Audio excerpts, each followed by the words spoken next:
Hi, I'm Alden. Hi, I'm Francis. Welcome back to the ChattyAF podcast. We have a new guest for you all today. Could you introduce yourself? Hi, I'm Doreen. I'm senior student at MIS, What is MIS? Management of Information System. Okay.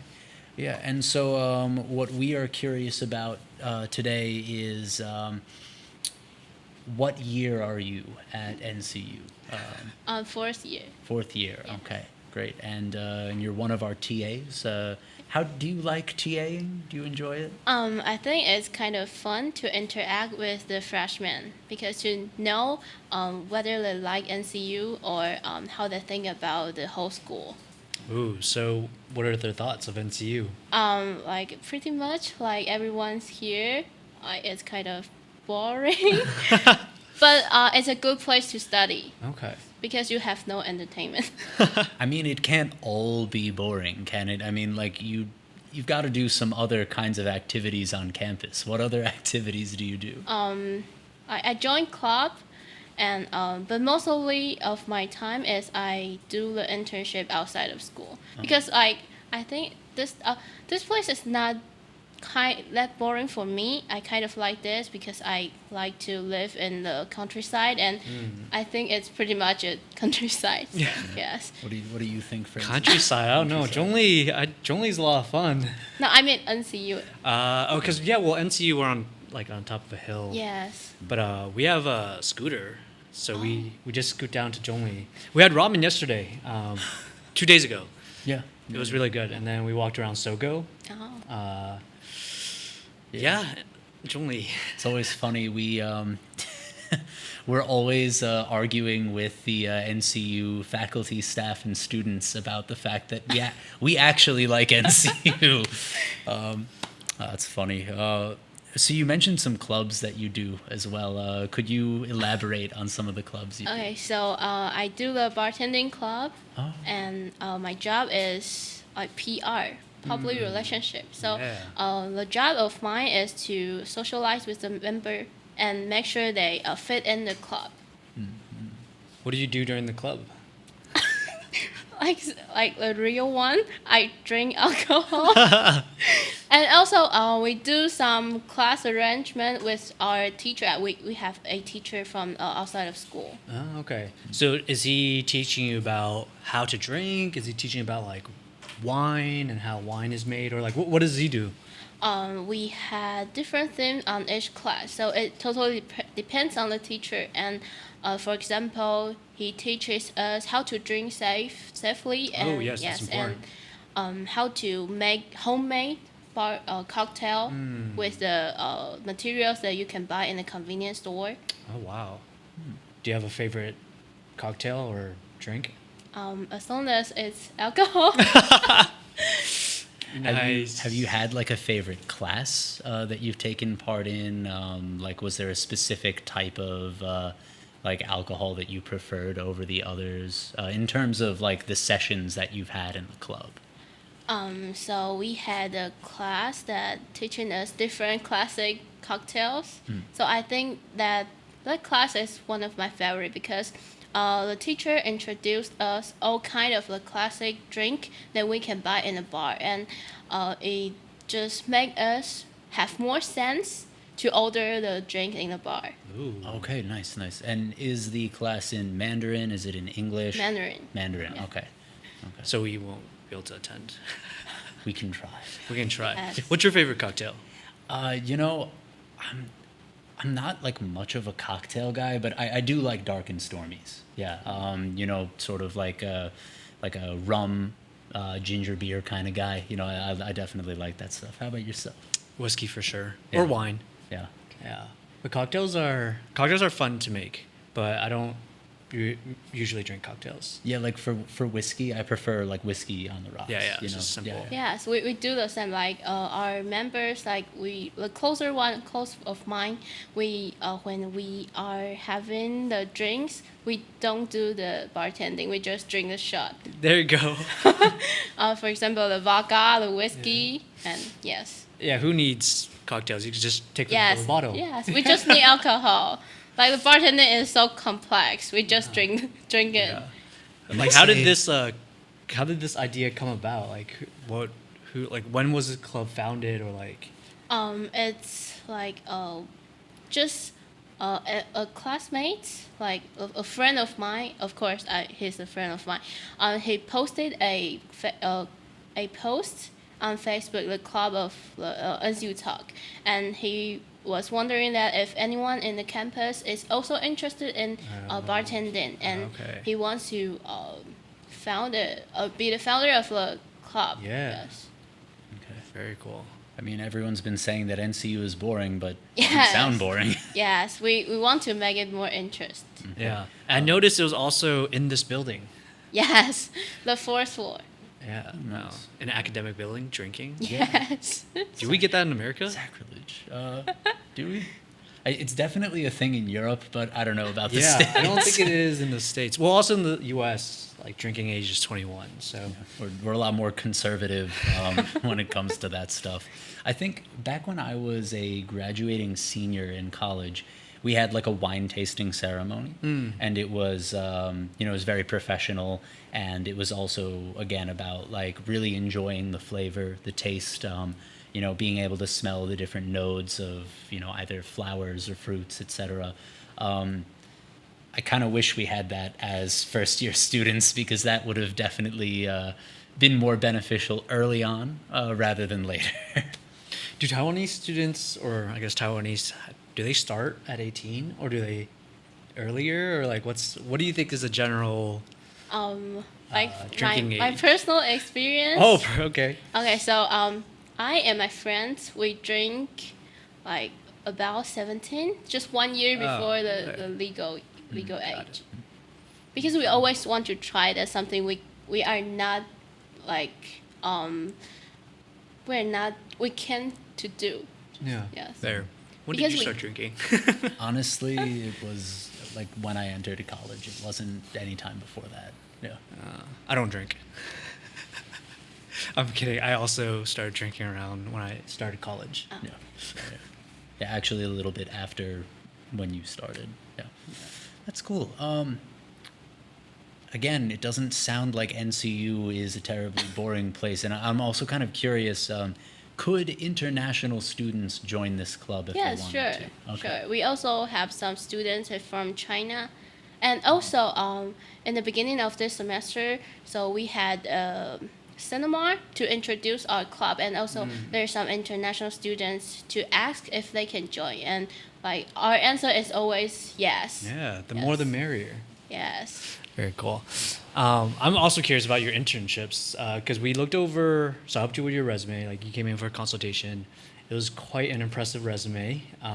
What internships have you done, and can you talk about how you found these internships? So maybe for our NCU students who are listening to the podcast, where can they take advantage of these opportunities? Okay, so I had 5 internships, and the first one is in the startup tech company, and I find this internship in the internet, like most of them on the internet, and I don't like, in my personal experience, to work in the startup is you can learn a lot in a short time, but also you need to like pay a lot of attention and your time to this company, so you can like think twice before you get into a startup. Did you get paid for this, or it was not paid? Yes. Sure. I can't remember, because it's a project from government. Yes. Okay. So I don't quite remember if I get paid. I think yes. Okay. Yes. Because that's my first internship, and I want to gain some experience. So whether it's paid or not, I think I will go to there. Very cool. Any others? Okay, so the second and the third one is on the same company. It's a human resource company called 104 in Taiwan. It's the biggest human resource company. Oh, wow. And I do the podcast. So yes, I run a podcast before, and also after the podcast one, I had to manage a social media and Instagram account. Ooh, it's for the student and high school students in Taiwan. So I need to like come up with the posts and the stories and also the reels. oh, we should hire you to help us run our Instagram. We're really bad at it. We have other Fulbright universities, and they are always posting. Yeah. So But- we really just post for this podcast and not much else. Yeah, that's fascinating. So this is kind of cool. You've got a little bit of your experience with social media, and you're now using that for your PR position with the alcohol club. Is that right? Yes. Okay, yeah, that's great. Connecting these skills from various places together.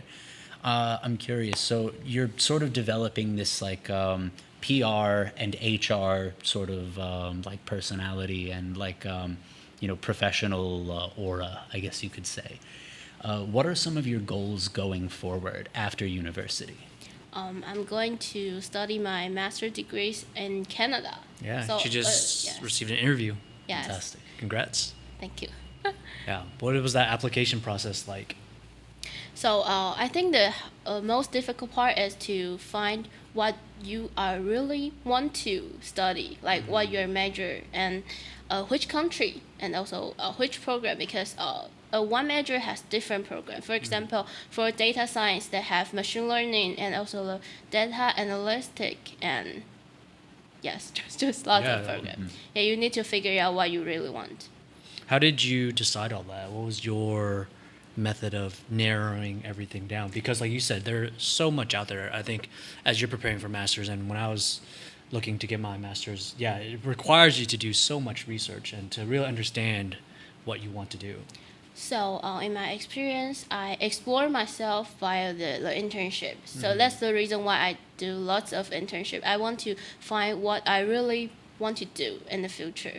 And so during the internship, although it seems like they're not related to the data science, the business analytics I want to study in the future, but during the internship, I did do something that's relevant to it. For example, in the social media account, I analyze the data in the back end, so I can know how to improve, how to interact my audience. So I think it's quite interesting. That's the reason why I want to study the business analysis. Very cool.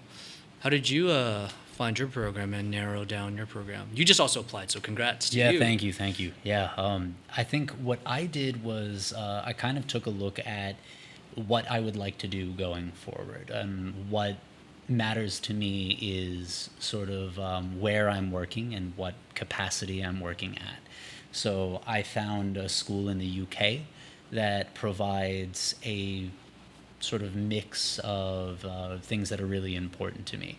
So, for example, it is a program in TESOL, teaching English to like people who have learned another language first, and basically it incorporates some elements of social justice. It incorporates some elements of psychology, some of like leadership skills and business. So I kind of thought that it was a great program because it provides such a range of topics to study and such a range of topics to kind of look at teaching English as a foreign language in a more holistic way.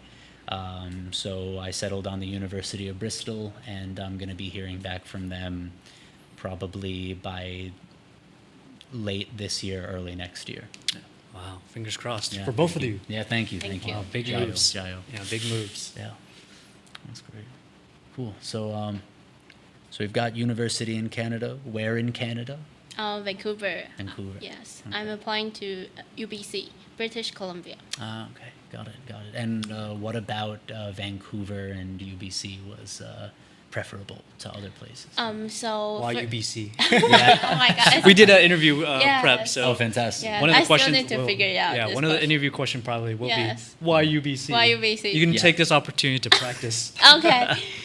So the first of all is why Canada? Because instead of USA, I think Canada is like more suitable for me because I as I mentioned, I did lots of internships, so I don't like the working environment in Taiwan. So I want to work in abroad, and it's more easier for me to stay in Canada compared to the USA. So like the super superficial reason I choose Canada. And why UBC is because, like, in my opinion, I think my grade is not that bad, so I think I can go to some good school, and I think there are only two good school in Canada for me. One of is Toronto, University of Toronto, and another is UBC. So, but the program, because I want to study in business analytics, and only UBC have the pure program of BA, because the program in U of T, the Toronto, is management science.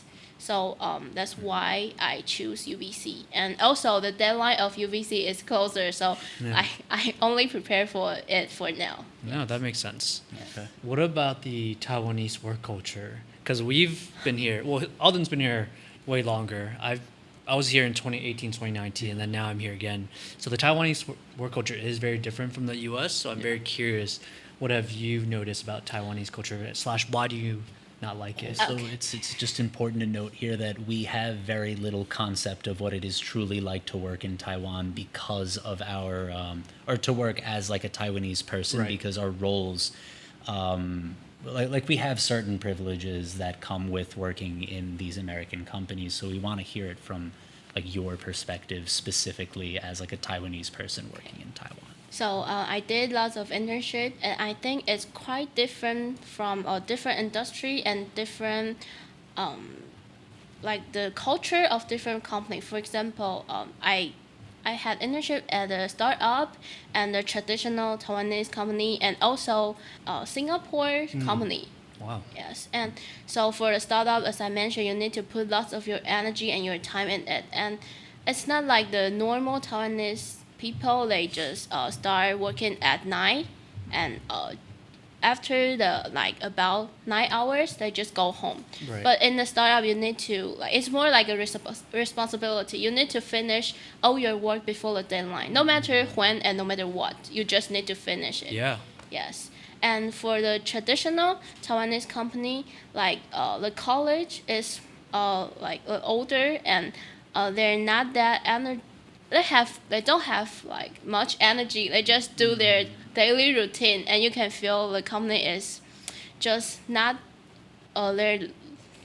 it's kind of hard to describe, because you just as I mentioned, they're kind of old, and so maybe there's a generation gap. It's hard to a little bit hard to communicate with them. And as I mentioned, the Singapore company, so the average age of the employees is about 30 or 29. So it's more easier for me to communicate with them. Yes, because we have lots of common topics to talk about. They're young. Yes, they're young. Like me. Did you know Francis was born before the Berlin Wall? No, he's joking. Okay. It's an inside joke. Yeah, that's fun. I'm 29, 30, 31. 29 to 31? Yeah, somewhere there. Yeah. Okay. Young. Okay, yeah, Yeah. sure. Very young. Cool. How do you feel about the interview? Like the UBC interview? Yeah. Did you pick a date yet? Yes. Okay. Yes. But I kind of nervous for it because I haven't prepared for it. Yes, Well, we have Monday. Well, we're going to chat Yes. Monday, but speaking of consultations, you want to talk about that and promote some of that too as well? Okay, sure. Like how's my consultations been, or my TA feedback, whatever. I think it helps a lot because for Taiwanese students, they don't know how to describe their self perfectly, or to put in their resume. And so if you have a consultant with the native speakers, that maybe they can tell you which vocabulary to use is more proper, and how to make your resume looks better. Yeah, no, absolutely. You've helped a couple people with resumes too, right? Sure. How's it been on your end? No, so far so good. I think the biggest thing is the organization of the resume. It's this idea that if you're applying for something in the field of education, you want to put your education at the top, or if you're applying for a specific type of job, you want to put all of the related working experience at the top. I think really just the stuff that, we've cultivated alongside one of our coworkers. Shout out Alexis. Yes, Hello. there you go. We really hope you watch these things. It's this idea that we've been really cultivating a lot of information, and we're really happy to see all of you sort of develop so quickly as well. Because what Francis and I have noticed, we both watched your lessons, is that they're really fun, and they progressively, every time become more and more. How do I put this? They become more and more interactive, which is fantastic. Yeah, same with your resume. I think you came in with a resume that was very similar to already an American style resume, like the one page versus the Taiwanese, where you have your profile picture, you have all these other pictures, and it's like 5 pages long, which is fine, right? Mm-hmm. Like if you're applying for a job here in Taiwan, but like you said, when you're applying to various places like Canada, America, it's a little different. And so, the lesson Alexis developed was great, and I've kind of used it while helping you, and hopefully you've kind of seen the shift with your resume. Like it came in, your resume was really strong, but I think the little things made it even better. It's fantastic, and it's nice to see how far everyone has come. And a question that we usually ask our guests is, so you've come all this way, you've developed, your English through your own specific journey. What has kind of inspired you to learn English more? So my parents is a traditional Chinese parent, so they think the only way to make their kids better is to learn English because it's an international language, and you can use it in the future. Of course, it's true, and Right. so they send me to cram school since school. I am in elementary school, Wow. and I go to a private high school, and wow. and the teacher there is also emphasized on learning English. So, but before my high school, like the senior year of my high school, my English is not that good, and the reason why my English become better is because I went to a cram school, and we did the mock test every week, and it's like there are lots of students like from different schools in the same class, and also there are lots of prestigious school, like for the first Taipei first girls school, and just prestigious schools. And so as I mentioned, we did the mock test, and the teacher will speak out the name, the students' name, for the top 30 in the school, in the class. In the cram school. Yes, because there are about thousands of students in the same class. Yes. Cram school? Yes, and so top 30 is an honor, and I want to be on that the top 30. And so I studied so hard. Wow. Yes. And this was your senior year of senior high school? Yes. Did you make top 30? Yes. Oh, congrats. Can you speak more about the cram school experience? I feel like every student we've talked to has talked about cram school, but I don't think we've ever heard one that's talked about with 1,000 students at this cram school. Yes. Yeah. And so we also... Is this like a big cram school? Or I mean like a famous? No, it's a building just like this, and they have lots of classroom, and the teacher will teach in the the biggest classroom. And as I mentioned, there are thousands of students, so you can have lots of students in the same class. So we also have another class. They just live stream the teacher. Wow. Yeah. What? And students are just watching the live stream? Yes. And is this in Taipei? Yes, in Okay, Taipei. got it. Yeah. Okay. Wow. Yeah, that's new. Did you enjoy your experience in cram school, or? Yes, because it gave me a kind of a sense of accomplishment, as I mentioned, because I'm in the top 30. Mm-hmm. So I love to go to a class. Yeah, wow. I feel like everyone in Taipei, especially in Taipei, I feel like everyone goes to cram school. Yeah, but Yeah. it's either the cram school or, take Yasmin for example. someone who went to like either an American school, private school, British school, etc. It's usually like one or the other. Okay, so the one question is like, why do you guys come to Taiwan? Because, like, in my opinion, I don't think Taiwan is a good place to live. Ooh, Okay. wow, that's a bold statement. Like, I think Alden disagrees. He's been here for 4 years. I mean, to be fair, kind of like I said before, my perspective is always going to be different because, like, I'll just say it, it's not fair. Like, it's not fair being an American in Taiwan or a Westerner in Taiwan. Yeah, foreigner, just in general. But specifically from like EU, UK, US, Australia, etc. But I will say, the reasons I love Taiwan are also just in line with the fact that I adore Taiwan's natural environment. My nickname is All Mountain for a reason because I want to do the Baiyue. Like, I want to complete every single one of them, even if that's probably not going to happen. I absolutely adore Taiwanese countryside, the mountains. One of my most just fruitful experiences was basically last year, being able to hike and also teaching at the Taiyaju 学校. Yeah, they're just fantastic in Nan'ao. Yeah. I don't know, like, what's your take on that?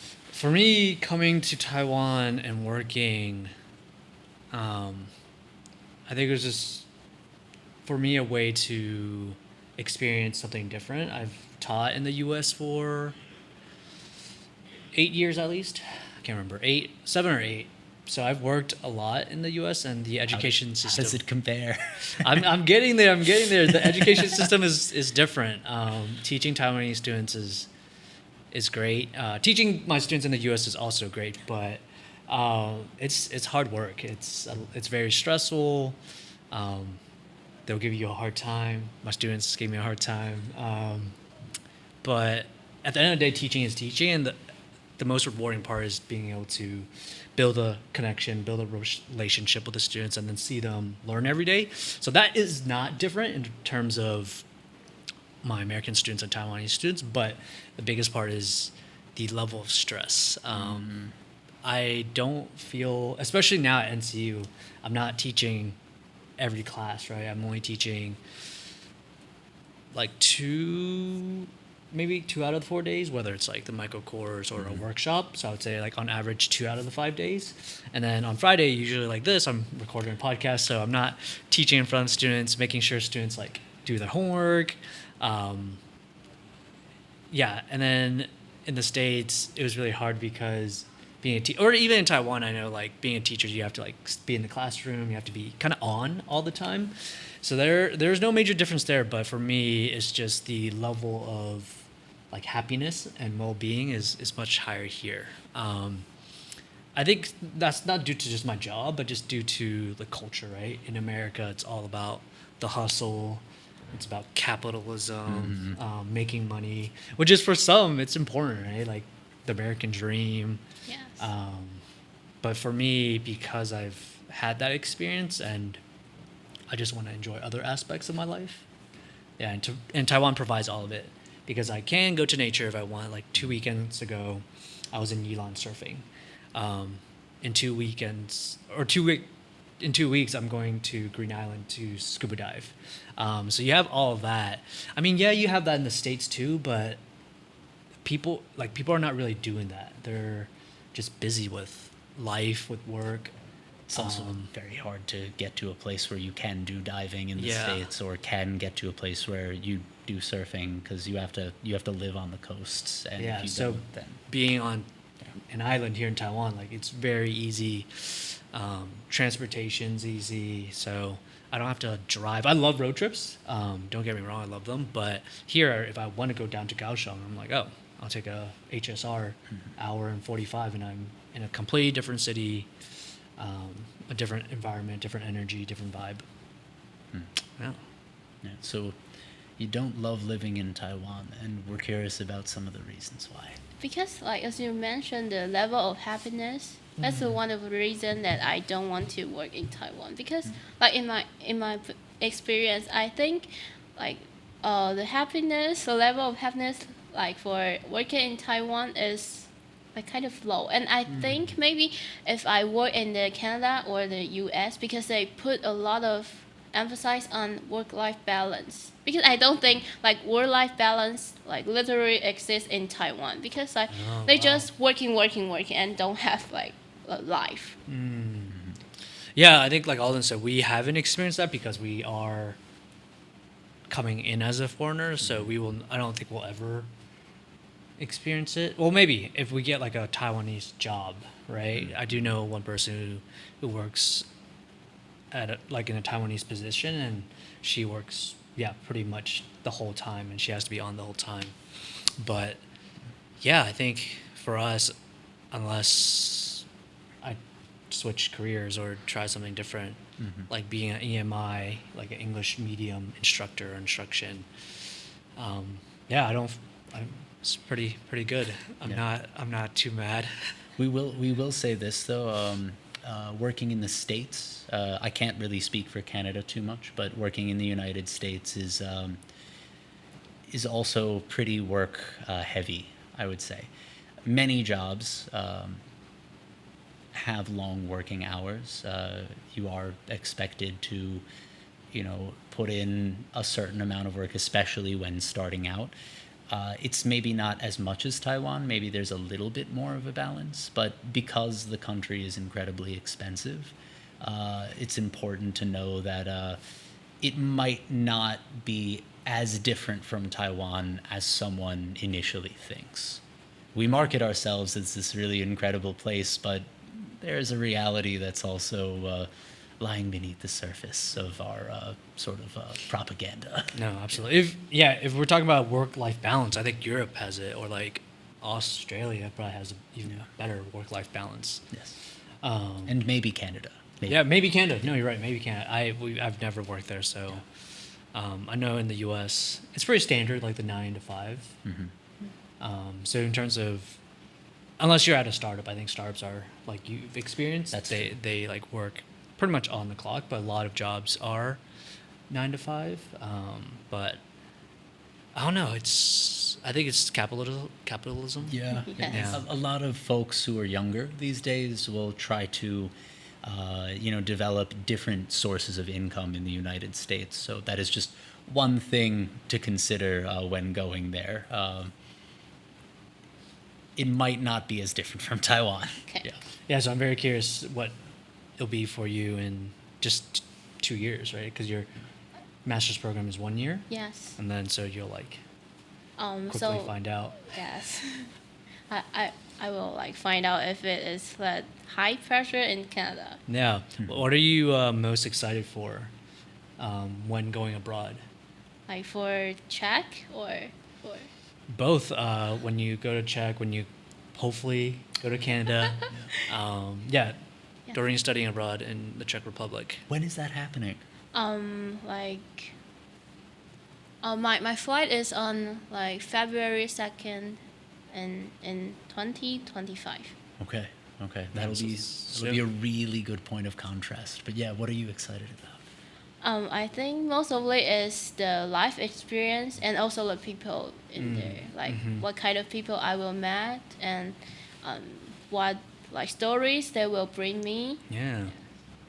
Cool. So that's for Czech, or is that for like everything? Like everything. Okay, fair. Even if I just go to another city in Taiwan, I'm just curious about what people I will meet. No, of course. Maybe chat over a drink. Yeah. That's so cool.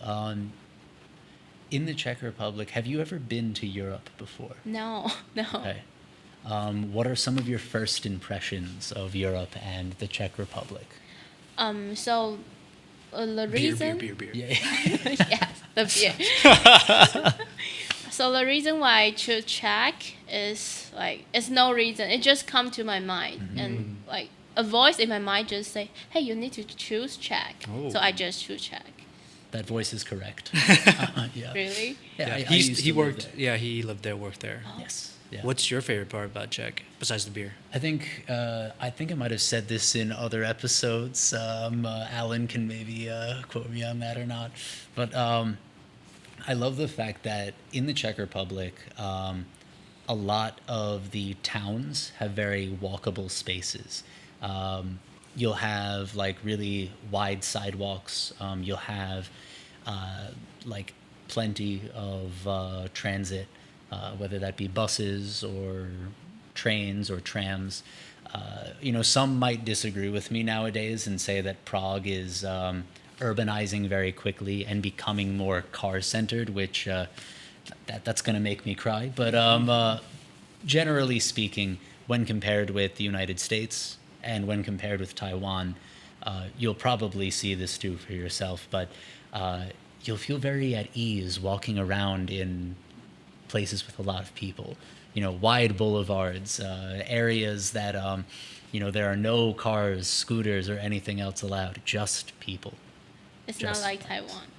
Definitely not when it comes to road design and when it comes to having more human-centered spaces for per person, basically. I want to ask you guys, like, what do you think about they describe Taiwan as the hell of pedestrians? Is it?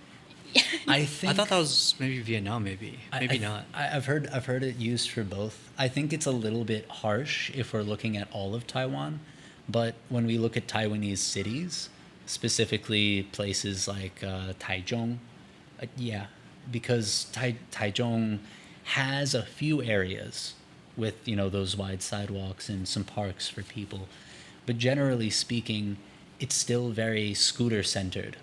But it's the second or third most densely populated area on the entire island. That's you never want that to be the case, where you have scooters that rival the amount of people. Like the number of scooters rivals the number of people. So I would say for places like some areas of Taichung, some areas of Kaohsiung, Tainan, I would say so, yes. And the back door of NCU. Yeah. Yeah.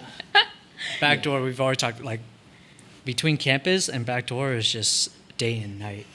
Like, I just don't get it. Like, I get it because, like, there's only one street, but the amount of people just walking during lunchtime, like, what is going on? The people and the bike and the cars and the scooters. Yeah, I think if it was just people and maybe there's one bike lane, that's okay, but it's not that. Yes. I mean, it's so funny because, we'll walk out of campus and we feel the wave of extra heat and like the lower, or rather like worse air quality, like kind of smacks you in the face the second you step out of the gates. It's very funny. Yeah, we don't like the back door, but there are like restaurants and whatnot. No, I mean, hey, we love the community of the back door. Like we have our regular restaurant that we go to. Really? They make fantastic chicken. Which one? It's here we go again. It's we just call it the regular. Yeah, it's Korean themed. Yeah. Oh, the Korean one. But it's not Korean restaurant. It's a Korean themed. They're new. They opened in May, I think. Yeah, they really like K-pop stars and K-pop idols. They have pictures of them in there, but they mostly sell like chicken and pasta. Oh. And the chicken is really and the veggies are unlimited. Yes, that's so nice. Oh, yes, I haven't tried it. You haven't? You should go. Really? Yeah, the chicken's good. I recommend chicken during dinner time. Okay. Yeah. 食胖. Their Chinese name is 食胖. Yeah, the usual. Yeah, the usual. The usual is really good because it's the chicken, right? Of course, the unlimited vegetables. And then for me, when I've tried all these different restaurants, like the first 2 weekends when I was here at NCU, they were just really friendly. The La Balang was just so nice, so curious. And then we just start talking, and then Like in English or Chinese? No, in Chinese. It's all, Really? all Mandarin. We have to use Mandarin there. It's really good for us to develop our speaking skills. So I started going there consistently, and then I went with Alden, and I went with Shelly and William, and so we just built a community, like a little community. We hang out sometimes with a couple of other NCU students and the daughter who's around, like your age, like 23, I think. I forget her age, but we're all like younger, and we'll just stay until after hours, just talking. Last time we talked until 11. We talked about Taiwanese New Year's and the games they play. So that was really cool. So it was just I think that's why for me the food is good, but it's about like the vibe. Oh. Yeah. Have you tried the White House numbers? Oh, White House is good. Yes, that's our favorite. Like students in NCU always go to White House. And it's always full. Yep. We always have Yes. to go. We always have to Yeah. get there like 11:30, 11:35. Yes. Otherwise, you like Yes. cannot get a seat. Yes. Do you have any other favorites? Have you tried double? Yeah, like double kitchen. Oh, double kitchen. Oh, double kitchen. Yeah. Like basically, I always cook by Ah, myself okay. because I have a diet plan. Oh. Yes. Yes. So, so basically, if my friends ask me for like have a dinner together, I will go out. But basically, I just cook in my house. Oh, cool. What do you usually cook? Like, it's super healthy. Like just I love super healthy. have some fish. Ooh. Most of the most important one is to have protein and also the vegetables. See, you heard it. It's not me. It's just protein. Yes, Yeah. protein. Protein and veggies. That's what it's all about. And the most convenient one is hot pot. So I Oh, usually make hot. You yeah. just have water and just put everything in it. Yeah. Very simple. Hot pot. Nice. Hot pot's good. So do you have a kitchen in the dorm, or are you in a separate like housing? Like I have like a little room on my own, and I have a oven, and the microwave, and yeah, just it. Do you have refrigerator? Yes. Oh, Yeah. okay. Also refrigerator. Fantastic. And if you don't mind us asking, what's the price? Rent. Because we have some subsidies Yeah. from government, so like after like having the subsidies, it's like 200,000. 2,000. I was like 200. I need to live there. 2,000 NT dollars Oh. a month. Wow. That's That's very very good. cheap. Yeah. Yes. It's fantastic. That's awesome. Yeah, I've been living here. This is I'm going on my 4th year here, and never had a kitchen in any of the apartments I've lived in. Yeah. Wait, not even Kaohsiung? Nope. Wow. There was a single hot plate that was given to us from somebody else outside the apartment, and we used it a couple times. Eventually, we sold it because we had to leave. But the thing is, it didn't even come with the apartment, so never had a kitchen. Wow. What's the rent like in Kaohsiung? I was paying something like 8,000 per month, but Oh, I was also living in Xiaogang, which is not the most.